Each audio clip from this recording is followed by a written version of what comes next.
আসসালামু আলাইকুম, কেমন আছেন সবাই? আজ রান্না করব কাচকি মাছের শুটকি। এই কাচকি মাছের শুটকি দিয়ে আলু দিয়ে রান্না করব। দেখতে থাকুন কিভাবে রান্না করি। প্রথমে শুকনো কড়াইয়ে এই শুটকিগুলো টেলে নিব একটু।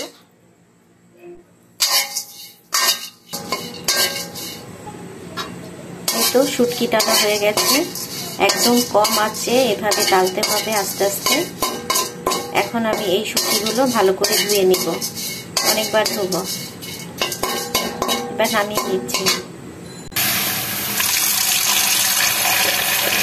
এবার শুটকিগুলো ভালো করে ধুয়ে নিব।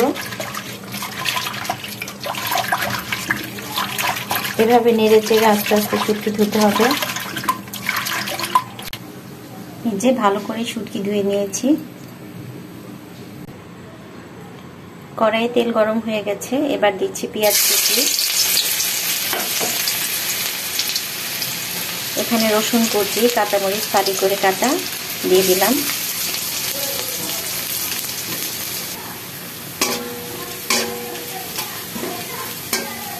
পেঁয়াজ রসুন কাঁচামরিচ একটু ভেজে নিয়েছি তেলে। এবার আলুগুলো দিয়ে দিব, আলু কুচি দিয়ে দিলাম। এবার দিয়ে দিলাম শুটকি। এখানে আরো একটু কাঁচামরিচ ফালি করে দিয়ে দিলাম, যাতে ঝাল হবে না, কারণ শুকনো মরিচের গুঁড়া ব্যবহার করব না। দিয়ে দিলাম অল্প একটু হলুদের গুঁড়া, স্বাদ মতো লবণ।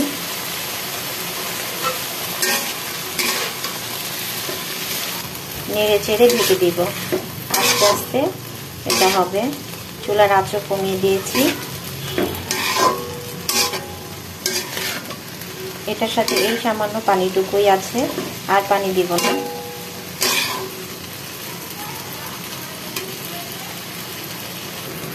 এবার ঢেকে দিচ্ছি, দিলাম, খুলে দিচ্ছি।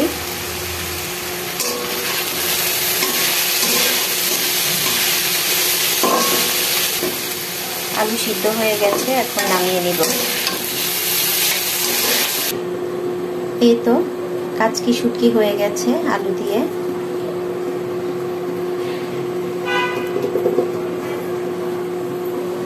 দেখুন কত সুন্দর হয়েছে দেখতে, খেতেও ভালো লাগবে।